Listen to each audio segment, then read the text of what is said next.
Février 1938. Les premières mesures franquistes vont dans le sens de la bourgeoisie, les terres agricoles sont rendues à leurs propriétaires d'avant 1931. Les avancées sociales entreprises sous la Deux Républiques par la gauche du Front populaire sont jetées aux oubliettes, le mariage civil, le divorce, l'accès à l'emploi pour les femmes mariées et le droit à l'avortement sont supprimés. Une nouvelle charte du travail rend tous les pouvoirs au patronat, les syndicats sont interdits et les ouvriers ne peuvent plus se constituer en groupe. Franco considère le travail comme le plus incontournable des devoirs. Le gouvernement franquiste récupère les données de tous les partis politiques, syndicats et associations d'obédience républicaine. Ces documents saisis dans chaque territoire espagnol contrôlé par les franquistes va permettre de ficher chaque citoyen du pays.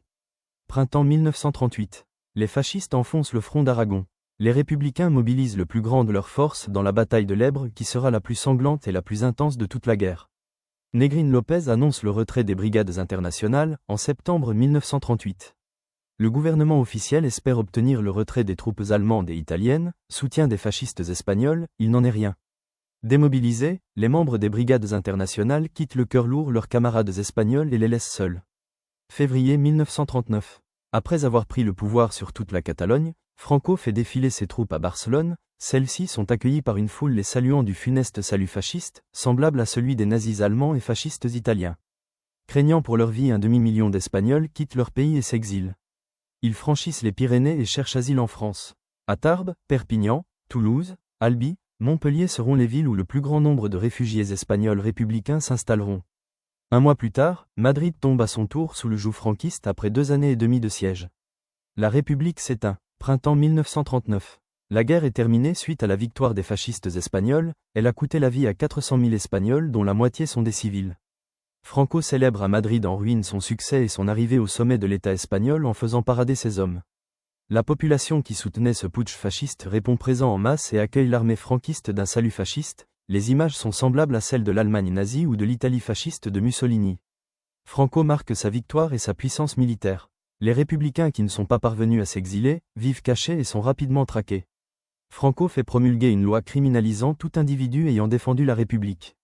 La loi de fuite permet de justifier les assassinats politiques de tous les citoyens sympathisants de la République, ainsi la Phalange se voit la possibilité de poursuivre ses exactions contre ses adversaires politiques. Les phalangistes deviennent le bras armé de Franco et un outil de répression.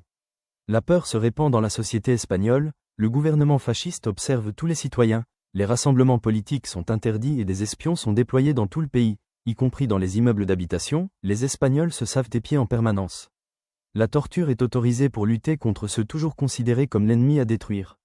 À partir de 1940, plus de 250 000 détenus politiques sont incarcérés dans les 180 camps de concentration franquistes répartis sur tout le territoire espagnol. D'autres sont emprisonnés dans des stades ou des terrains vagues.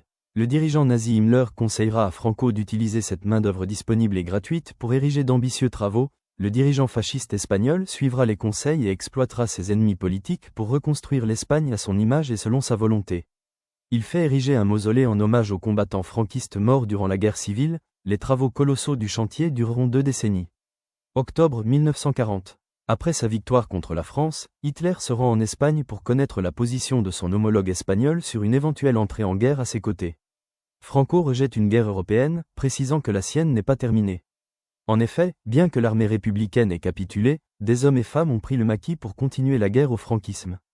Le chef de l'État ordonne de les éradiquer jusqu'au dernier. Ces résistants républicains mènent des actions contre les phalangistes et commettent des sabotages contre le régime franquiste.